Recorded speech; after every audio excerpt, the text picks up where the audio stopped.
Well, just before we go, one more thing on this Liberal leadership. Word is that Sussan Ley is shaping up as the favourite for the deputy's role. She's been the member for Farrer since 2001. In the last parliament, she was the Environment Minister and didn't make much of an impression. Sussan Ley needs to do much better if she's going to win the respect of voters. Firstly, her pre-selection was under threat. She was part of this push, along with Trent Zimmerman and Alex Hawke, for Scott Morrison and the factional bosses to secure her pre-selection because she was a sitting member. But it's because, like them, she would have struggled to win pre-selection if members had been allowed to vote. Put simply, Sussan Ley thinks it's okay to run roughshod over members' rights. Deniliquin local Christian Ellis wanted to put his hand up and challenge Sussan Ley, but was prevented by the Liberal executive from doing so.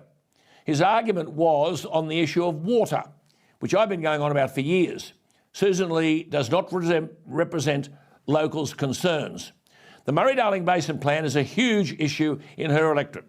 I know the New South Wales Riverina irrigation farmers were pushing for change in the electorate, wanting someone who was fair dinkum about returning more water in the Murray-Darling River system to the farmers. There's been a push in that neck of the woods for years to put a freeze on further buybacks of irrigators' water entitlements.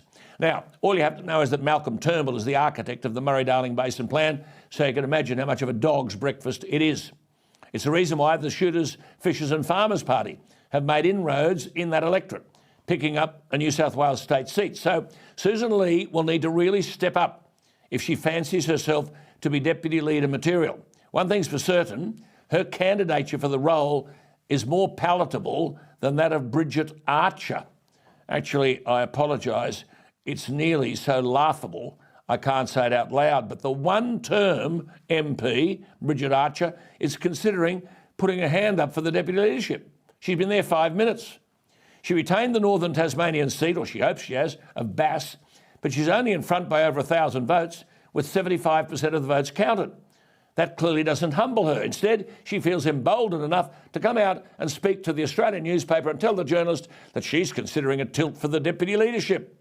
Archer is a political neophyte. She said the centre is where Australia lies electorally, and that's where the future success of the Liberal Party lies. So if I can play some part in achieving that move back to the more centrist politics, then I would seek to do so, unquote. Someone should tell Bridget Archer this. Declaring that you're a centrist means one thing and only one thing, and that's that you don't believe in much. Some politicians are smart enough to mask this by labelling themselves as pragmatist. Bridget Archer, what exactly do you believe in? Go away. What are your policy ideas? Show us, but better still, don't put your hand up. We just shake our collective heads. The problem with the Liberal Party is that the talent pool is very shallow, nearly touching the bottom. People like Christian Porter were hounded out, and then people like Alan Tudge have been put on the back burner despite no finding against him. It's a long road home for the Liberals, and it needn't have been like this. By the way, has someone spoken to Peter Costello? He would eat this Labor lot and still not feel satisfied. That's it from me tonight. See you tomorrow night on 80H TV. Good night.